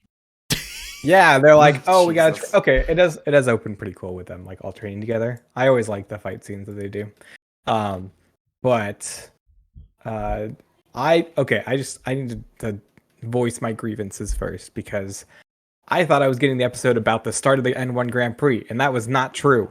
I did not get the start of the N1 Grand Prix. It was the start of the N1 Grand Prix, which is bullshit. So The I N1 had to say Grand that. Prix totally happened in this episode, but I don't know what you're talking about. Yeah, whatever. Yeah, in the last Okay. like 2 seconds. Yeah. Yeah. Oh yeah. Oh, I yeah. have in my Oh, note, though, that yeah, level okay. 9 is the best training level because row fight to power, drill arm strats. Yeah. I like Gurren Yeah. Lagann. I haven't watched Gurren Lagann in forever. Bio, we need to watch Gurren Lagann. Yeah, Gurren Lagann rewatch podcast one. So they start setting up for the N1 Grand Prix. Everyone's practicing a lot. They're super tired. And then flash forward to Higsby working day and night, it seems. Trash in the corners of his room, like stubble clearly seen on his face, like hasn't slept Surviving in off 6 nothing but hours. battleships 72 and cup nudes for straight like 2 hours weeks. Right. of upgrading Number Man. Yeah. I put in my notes, footage of Higsby upgrading Number Man is what I looked like when I was installing Skyrim mods. Moms? Whoa, fuck. Did you Skyrim have mods. Yo. the box of cup nudes Well, in your, no, in so your corner like that? I was referring to when Higsby is sitting there, he's like, hoo hoo hoo. Number Man specs go up, hoo hoo. I was like, hoo hoo, a perk revamp, hoo hoo, new weapons. Ooh, Skyrim Mom. Shut up. Fucking shut up. Anyways, yeah, so we cut to after that we cut to World 3, and the only note I have here is World 3's slogan is like when they're chanting, right? Is World 3 delete, fucking losers. Yeah. Yeah. Before that, they had to go over bad puns again. Yeah. And my favorite. This is just. I'm not even gonna front. Fuck Magic Man. Everyone has a dumbass pun trying to seem cool. What the fuck does Magic Man get? Rhymes. Abracadabra. Oh, And yeah. that's it. Yeah, that's right. That's it. They're all going Everybody makes a dumb pun with their element. He just abracadabra. That's it. That's my line. That's clocking in, baby. Let's go. So World 3 in delete. the sub, in the JP, they're all saying that they're now version 2. Like, this is the version 2 they've upgraded. Yahoo, or Maharaja Rama, or however you pronounce his name, I didn't look too closely, it says, Magic Man is already the strongest nabby there is. He does not need an upgrade. And then Magic Man's just like, yep, I'm Magic Man. And I'm like, yeah, even stronger than that Proto Man guy that beat you in 1 hit or base. Good job. Yeah. It's a reference to the fact that you only fight Magic Man once in the fucking in Battle Network 1. It's true. So you never get a V2 of him. So we cut to the flower shop, right? Sao is selling flowers, and she gets a phone call, or sorry, her flower lights up or whatever, and she hits a button, and her flower shop turns into like Fort fucking Knox. It's got a lockdown mode. Got to keep those thieves out. Yeah. Yeah, crime's on the rise. Yeah, can't have those orchids getting stolen. And then we cut to Miyu, who is giving a fortune to like the world's worst customer. Who? God, yeah. Yeah. She's not giving a Yeah. fortune. This is her real job. Miyu as a character exists to lure in lonely, like 30 to 40-year-old women who do not have real friends who just want to talk to about their personal lives, and then she charges them for it without giving them any actual advice. And anything that looks like a fortune is just her making a comment about something they said like 30 minutes ago that they've already ranted way past, and then they forgot they said it. So they're like, "Whoa, she must be psychic. She knows so much about me." Well, yeah, it's yeah. We understand how fortune tellers work, and I get why they're going for that. But in the anime, she's like posed as somebody who is omniscient, right? Like she has the ability to very accurately pinpoint without any prior discussions the future. I can see the Sure. future. I can see. Oh, you too can see the future. the future. So she that. kicks out this lady because her glowing orb, or sorry, her crystal ball starts glowing, and this lady was like, "Yeah, I want to know if I'm going to get a raise at work or whatever." So she kicks him out, and then they go to their secret headquarters. I can't talk today, and it turns out that Sao and Miyu are part of what's this organization called again? It's a Organization, vigilante I I anti-terrorism think it is group. just secret, like net ops. I think that's it. Secret Net Oh, I Ops or thought it something was like that. Org 13. I don't think I don't think they have an Organization actual like 13. organization. And I think they're just hired by the government, and they don't have anything beyond that. probably. I think that's a bold assumption. I think they're vigilantes. And then we meet their leader, who is somebody we've never met before at all in this anime, and their name is Commander Beef. He's Commander so Beef. cool. The mysterious Mr. Beef. He's the guy who impaled the shark in the aquarium episode on top of a building. He was so cool. Sorry, I found their name. It's Secret Net Agents. So, anyways, yeah. Sorry, continue. Higsby loses control of Numberman, and he's just going insane on the net, like super overpowered, and he starts destroying everything. And then they're like, "Oh, we should probably take him out." Cool, let's take him out. Yeah, And this he's like episode way is- too strong. The drama there is Megaman's that like, they can't "Shit." damage Numberman too much because Higsby's going to go into conniptions if he has to redo all that customization work. But like Higsby's like, Yeah. no, you don't understand. This is my magnum opus. If you damage it at all, I will kill myself right here. I mean, He has a gun in his head, hand just like right in front, like, help me, but don't look help me behind too much. I got the knife. I get that feeling though, because like if somebody came in, like let's say my computer broke down after I loaded mods in Skyrim wrong or whatever, and was like, oh yeah, here's your issue, just uninstall all of your Skyrim mods, I would fucking kill them. Yeah, too many milfs. Is this the thing? Is this the thing that you got for me? Is this what you're gonna do to me for the rest of the I think this is the thing they're fixating on, not you. I think this is more indicative of their psychology than yours. So they lure Numberman to a place where they can fight because Yai starts having her supercomputer calculate pi, and she says, yeah, my computer's calculating pi. And Lan says, apple or cherry? Good job, Lan. And then Numberman shows up, and they start fighting. Sorry. No, And then Megaman puts Numberman into a full Nelson and says, now Piccolo, do it! And then Piccolo shoots the special beam cannon directly through Megaman's chest. Man, now we gotta get him a new Navi, man. well, Damn it. so Numberman is dual wielding these fucking mahjong tiles or whatever, the things that track your score. I don't know what their name is. Dominoes. Whatever, it might as well be dominoes. And he attacks and he's winning, right? And his line is the odds are against you, which again, good job, localizers. But then he's defeated by a net Navi who appears out of the darkness. And who else is it but Skullman? Because I guess anybody can enter Yai's fucking treehouse or whatever the fuck. Yeah, it's not very good encryption or Level 7 security. Level 9 is- and 10 is- security. Level Yeah. 9 Yeah. security is not much to write home about. They give you a warning before they try to kill you. It's easy. Yeah. So Skullman stops Numberman. Higsby is finally placated. But oh no, they've only got 5 minutes to get to the N1 Grand Prix. How the fuck are they going to get there in time? Oh, it turns out Yai jet. has a fucking fighter jet on standby. Love it. They made this animation. They were like, we need to milk this for everything that we have. Exactly. We have to reuse these cycles somewhere. Let's just fucking do it here. I wrote down that Yai makes Gacha gamers proud because she has more money than time and wants to get stuff done. Yeah. So they fly to the N1 Grand Prix because Dex is up first. And who is Dex fighting? Say it with me now. Green. Hey. Mega Man. He's green. I want you to know I feel there's an so entire bad page for on the Dex's wiki first dedicated opponent, to though. bit parts. I honestly feel so bad for Dex's first opponent because Dex shows up in a fighter jet. He like slides down an escape rope. He lands. There's a giant like Rock Lee style cloud of smoke, and then he shows up in Jackson. How do you respond to that? I'd quit I'm like, yeah, immediately. yeah, Look, nope, I'm out. Have fun. Enjoy your win. I'm out. It's been fun. Yeah.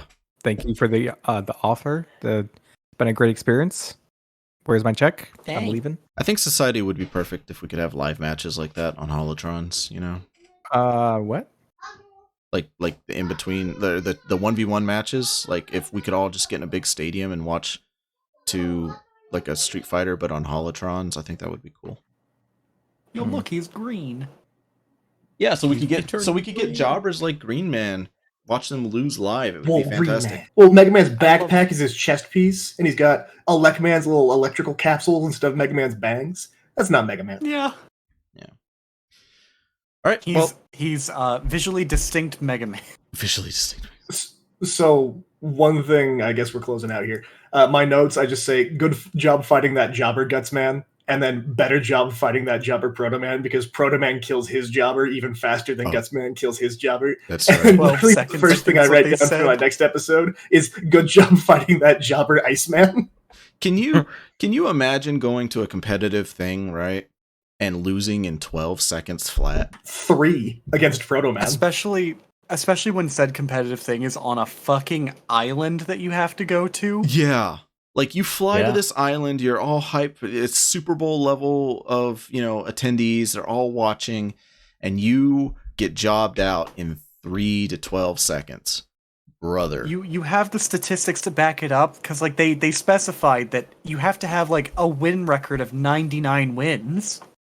You need to And score you just get knocked out in in a net 12 battle. and 30 seconds. There is no way Green Man has 99 wins legitimately. Okay. I think Look at him. it said- Hell no. In the That subs, dude it was used more the Game like Shark. you need to get a 9 busting rank in any net battle, which I think is a little bit more lenient. Yeah. Yeah. Like you could go fight some fucking Metars or whatever and insta-kill them and get your 9. Boom. Oh, you shoot one cannon at one Metar in a single Metar encounter and be at 1, and that's a guaranteed 9. Yeah, as long as you don't exactly. move and you don't get hit. Okay, that was episode 10. Thank you, Bio. And finally, episode 11, which is called Skullmania or See Your Enemy, Shorah. It's time for Skullmania, baby. So, we get a flashback of what happened in the previous episode. We find out, they fucking Proto Man and Guts Man beat their opponents in 12 and 30 seconds. Fucking crazy. And now we get introduced to a character I know I'm gonna grow to fucking hate. Rabita is here.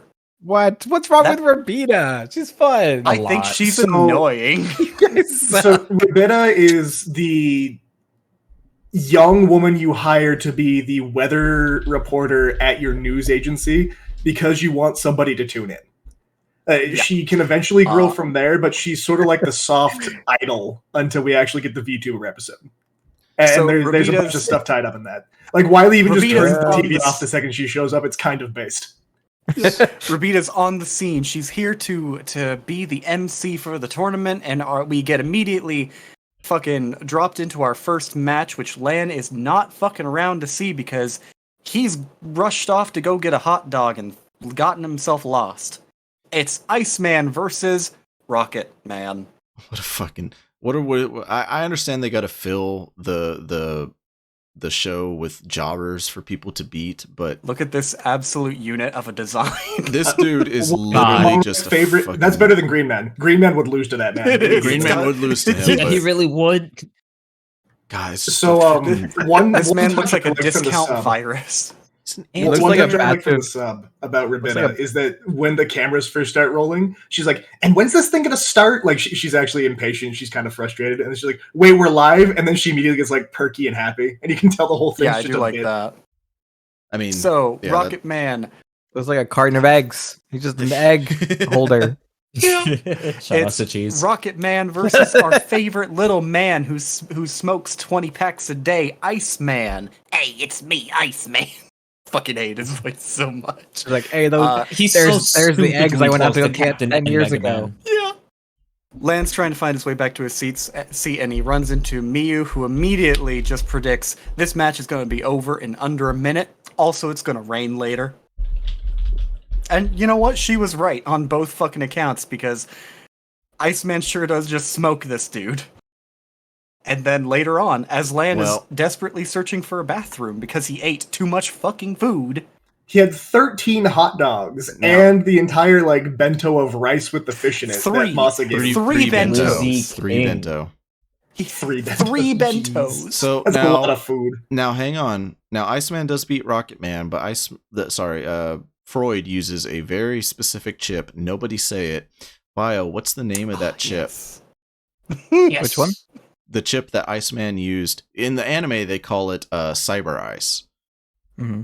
What's the name of the chip? It's the polar bear one, right? Yeah, Is it called polar bear? Or ice cube? It's called ice cube. it's called Ice Cube.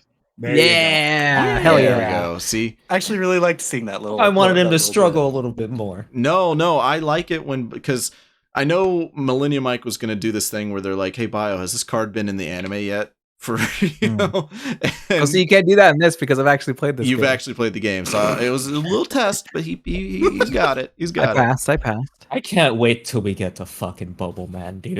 it. Oh man! I mean, if we're doing It's gonna that, be I gotta awful. call someone out for saying Cyber Sword instead of Wide Sword in the Magic Man episode. I am calling it Cyber Sword because it's called that in the anime. Go eat your. I know it's Wide It's Sword. the sub. It was Wide Sword. I know Holy it's shit. Wide Sword. So, as Lan goes searching for a bathroom, Miyu and Sal are chatting, and they're wondering if Lan can actually handle battles at this level. Miyu's the next one up to fight Lan.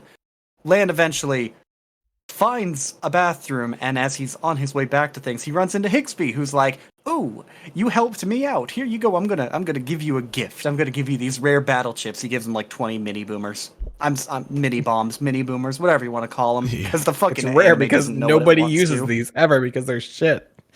I was And I hoping, have something edited fun to hand. show you in BN3 later, Bio. Then I was hoping that this was going to lead into like Lan figuring out what a program advance is, but nah, fucking no. That would have been too you would good. need Cross Bomb and Big Bomb before you, and then it'd be Little Bomb and not Mini Bomb. Yeah.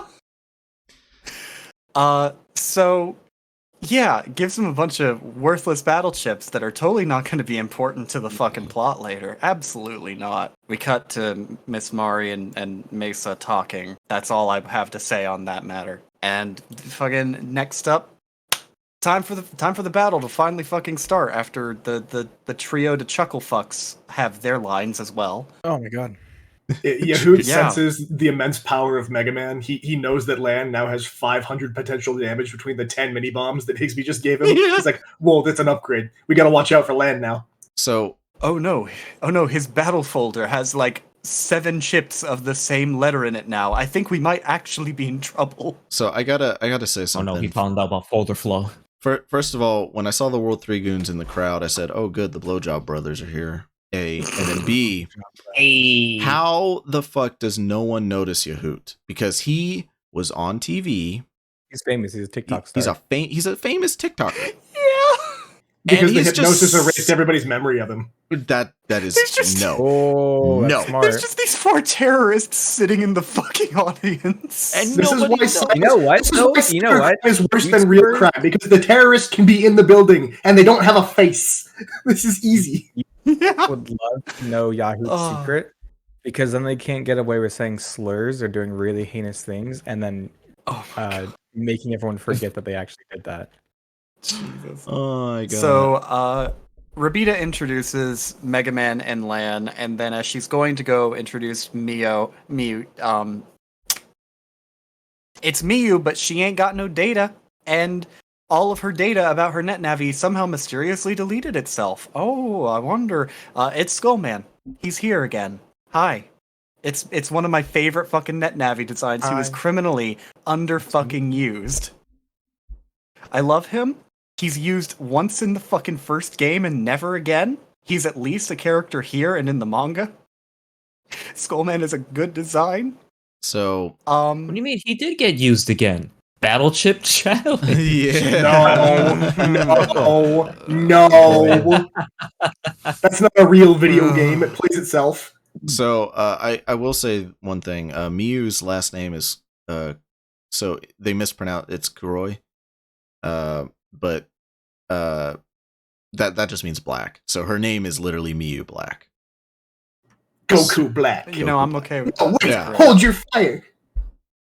So, the fight begins, and Skullman is super fucking fast. Megaman tries to hit him with a blaster battle chip, but he's dodging it. But, plot twist, that was his plan all along. He's using it to create You smoke fell cover. for my He's trap. being smart. He's using the smoke cover to figure out where he's gonna go. Except, Skullman is actually fucking smarter and blocks his fucking overhead. Mm-hmm. So yeah, the entire fight is basically spent with Skullman either being too fast or just able to block and attack Mega Man before Mega Man can do anything properly.